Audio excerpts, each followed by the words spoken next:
Advocate Yugandhar Pratap, तुम्ही तुम्ही लढता ही केस? येस मिलॉर्ड, लालीच्या आईवडिलांच्या बाजूने मी केस लढतोय.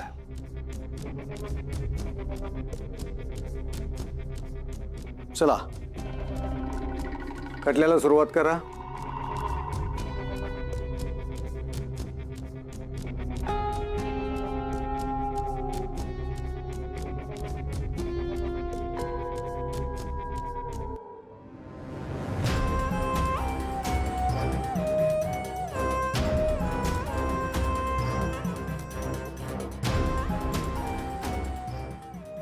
युअर ऑनर, आरोपीवर त्याच्या पत्नीला गायब केल्याचा आणि तिचा जीव घेतल्याचा आरोप आहे.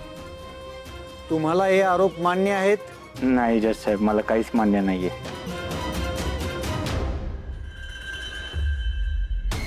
तुमचा वकील कुठे आहे? मीच नकार दिला वकिलाला. का तुम्ही वकील नाही लावला? जज साहेब, नकोय वकील मला. यांना वकील का नकोय? मला माझी केस स्वतः लढायची आहे. मला वाटतं मी माझे मुद्दे चांगले मांडू शकतो, तर त्यासाठी मला परवानगी द्यावी. परवानगी आहे. धन्यवाद जज साहेब.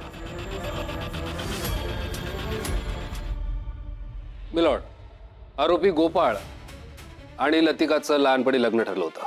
गोपाळ पळून गेला, 20 वर्षानंतर परत आला. तो आल्यानंतर दोघांचं लग्न लावण्यात आलं, अर्थात गोपाळच्या इच्छेविरुद्ध.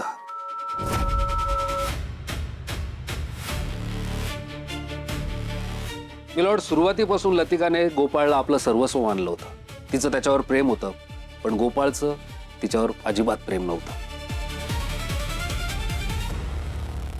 त्याने सतत लतिकाचा अपमान केलाय, तिचा छळ केलाय. मिलॉर्ड, हे इतक्यावरच नाही थांबलं. गोपाळने लतिकाला मारहाण केली आहे, तिला त्रास दिलाय. एवढंच नाही तर आज लतिका आपल्यासोबत नाहीये. ती कुठे, काय, कशी आहे, कुणाला काहीच माहित नाही. गेल्या अनेक दिवसांपासून इन्स्पेक्टर जामकर त्याचा शोध लावताय, पण तेही कुठल्या निष्कर्षापर्यंत पोहोचू शकले नाहीत मिलॉर्ड. आणि मिलॉर्ड, हे सगळं केलंय याने, गोपाळ देशमुख याने.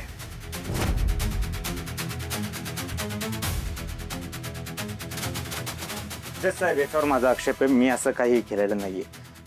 हे खरं आहे, माझ्या मनाविरुद्ध लग्न झालं होतं, हे तंतोतंत खरं आहे. पण लग्नानंतर माझं त्यांच्यावर प्रेम वाढलंच होतं.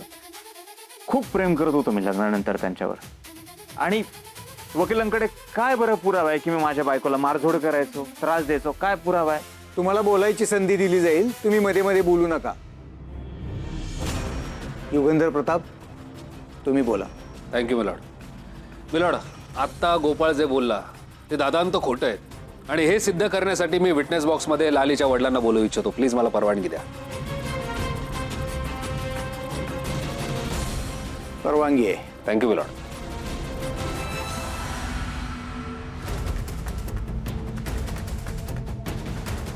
देवशपथ खरं सांगेन, खोटं सांगणार नाही.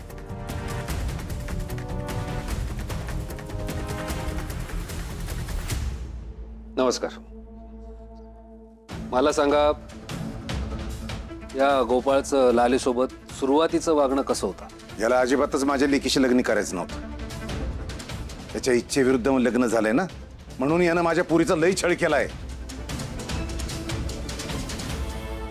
नाही, खोटं बोलतायत हे सासरे बुवा माझे, खोटं बोलतायत. मी असं काही केलं नाही. त्यांना असं वाटतं की मला शिक्षा व्हावी म्हणून हे खोटं बोलतायत. अहो, मी असं काही केलेलंच नाही.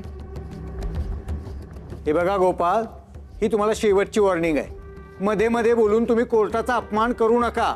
तुम्हाला संधी दिली जाईल. नाही नाही, माफ करा जज साहेब, माफ करा. या गोपाळने लतिकाचा आनंदाने स्वीकार करावा यासाठी तुम्ही काय प्रयत्न केले किंवा लतिकाने काय प्रयत्न केले? ह्याच्यावर लई जीव होता माझ्या लेकीचा. तिला ह्याच्याशीच लग्न करायचं होतं. त्यांच्या लग्नाची बोलणी यांच्या लहानपणीच केली होती. अहो, तेव्हापासून ती यालाच आपला नवरा मानत होती. जेव्हा लगीन करायची वेळ आली ना तर हात वर केलं आणि म्हणून मग मी पण जीव माझा सोडेन अशी धमकी दिली होती यांना. तेव्हा कुठे ह्यो लग्नाला तयार झाला. Point to be noted milord. पण आता वाटतंय माझ्या लेकीचं याच्याशी लगीन नसताना लावून दिलं तर आज ती आज माझ्या सोबत असते अशी गायब नसती झाली. साहेब तुम्ही याला जास्तीत जास्त शिक्षा द्या. फासावर लटकवा येणार आम्हाला.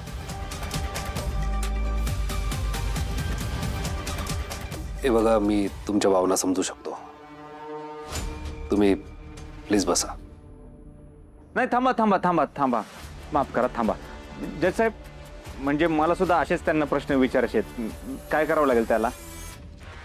तुम्हाला परवानगी घ्यावी लागेल. हा, मग मला त्यांना प्रश्न विचारायचे आहेत, त्यासाठी परवानगी द्यावी. परवानगी आहे. थँक्यू जज साहेब.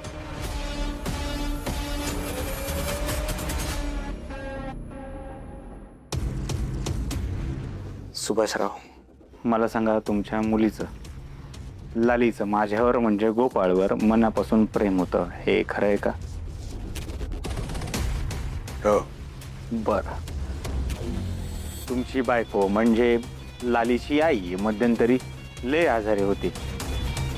त्यांच्या उपचारासाठी तुमच्याकडे पैसे नव्हते, तर लालीने तुम्हाला पैसे दिले, हे खरं आहे का? त्याचा या केसशी काय संबंध आहे मिलॉर्ड? इररिलेव्हंट प्रश्न विचारले जात आहेत. ॲडव्होकेट प्रताप, ते मला ठरवू द्या. You please sit down. किती पैसे दिले होते? दिलास त्याला 50-50 हजार. नक्की आकडा सांगावा लागेल ना, म्हणजे 5 रुपये की 50,000 रुपये? आकडा सांगावा लागेल. काय माझ्याकडे त्याचा पुरावा आहे किती पैसे दिलेत. तुम्हाला कोर्टासमोर खोटं नाही बोलता येणार, नाही तर काय जज साहेबांना ते आवडणार नाही, ते तुम्हाला शिक्षा देऊ शकतात. हाय ना जज साहेब? कोर्टात खोटं बोललेलं खपवून घेतलं जाणार नाही. काय असेल ते खरं बोला.